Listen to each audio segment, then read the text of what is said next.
Everest has an assortment of tile products for various roof applications.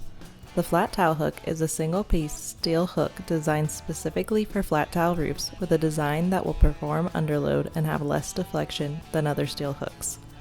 The flat tile hook kit comes in boxes of 20 with all hardware included.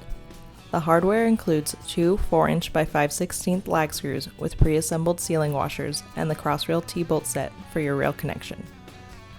To install, remove tile where hook will be installed. Find your rafter connection and drill a 7/32 pilot hole for the lag screws. Add a compatible sealant and drive lag screws into the rafter to attach the hook. With the flat tile hook, you can install tile replacement flashings or grind the tile.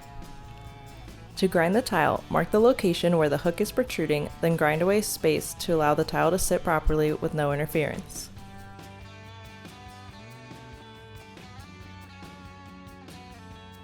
With the included T-bolt set hardware, install the T-bolt, connect the crossrail, and tighten the hook to secure the racking system. And that's how you install the Everest flat tile hook. If you have any questions or comments, please don't hesitate to contact us. Thank you for watching.